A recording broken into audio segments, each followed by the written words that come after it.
Hi, this is Rose from KeziasHouse.com, and I want to talk about some of the things that the purity movement taught me, or at least I understood when I read the books and heard the sermons. I learned and believed that, especially for women, God has a person He will bring to you. Your job is to just stay at home and wait for that guy to come along. Once He brings that person, you'll have the relationship and it will end up in marriage. The purity movement didn't leave a lot of room for coming into a relationship thinking, I don't know if this is going to end up in marriage or not. I would like to find out, but I don't know that it will. It was like, if you guard your heart carefully and you go forward, God will reveal to you whether He wants you to be with someone, and then you can go into that relationship, kind of confident that you're going to end up in marriage. And that is so unbiblical, because that is not what happened to Jesus. Jesus is the best lover of all time. And He came and He courted Israel while she was in Egypt, and courted her throughout, the time of the judges, the time of the kings, until she was so apostatized and so full of adultery that He said, okay, I'm going to have to split you up into two kingdoms, because this is not working the way that it is. And so He split them up into the kingdom of Judah and to the kingdom of Israel.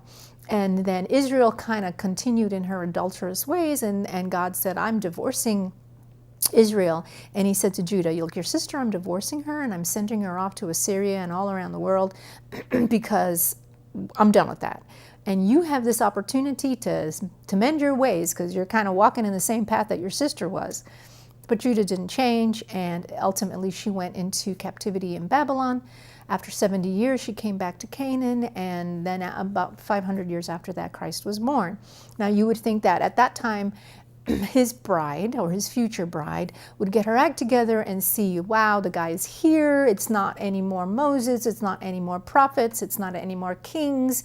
He's actually here. Let me straighten up my stuff and let me respond to Him the way He has, in kind, the way He's been treating me. She doesn't do that. She turns around and she kills Him. And when Christ dies, the curtain of the sanctuary is split from the top to the bottom. And it's quite important, because it's like God is saying, I'm done with this relationship. I've been doing it, for a really long time, and we're done. I'm going to have a new girlfriend. She's going to be my bride. She's going to be the New Testament church. She's going to fulfill everything that ancient Israel refused to do. She's going to be full of Jews as well as Gentiles. Everyone is going to be a part of that nation, which was my original intent, which those girls would never, agree to do. And that church, that final church, is the church that He lives forever with, in the New Jerusalem. Now, how many girlfriends did Jesus have?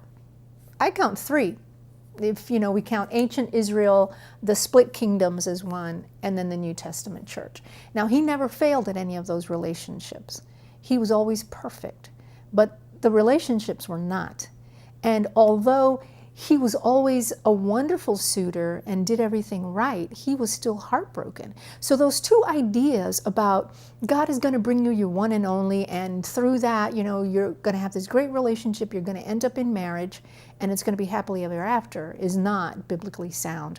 And the other thing about if you do have a relationship and it doesn't end up in marriage, then you're a failure, because, wow, that didn't happen. You didn't end up in marriage. He couldn't have been calling you to that first relationship.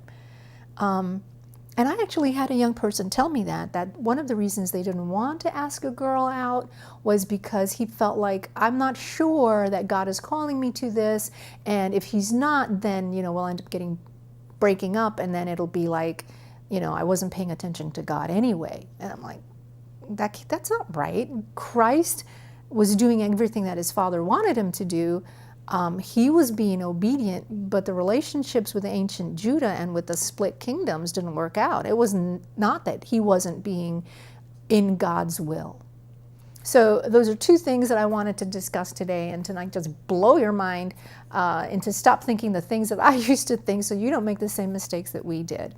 And continue studying your Bible, because God has got so many things in there for you. As you read, I pray that you will, or I ask that you will put comments below, because I'm so interested in the things that God is revealing to you as you read the book of Ruth as a Bible commentary. If you're interested in the book, there's a link where you can get it below to my website, keziashouse.com, or you can get it on amazon.com. And until later, learn love and teach love. Bye.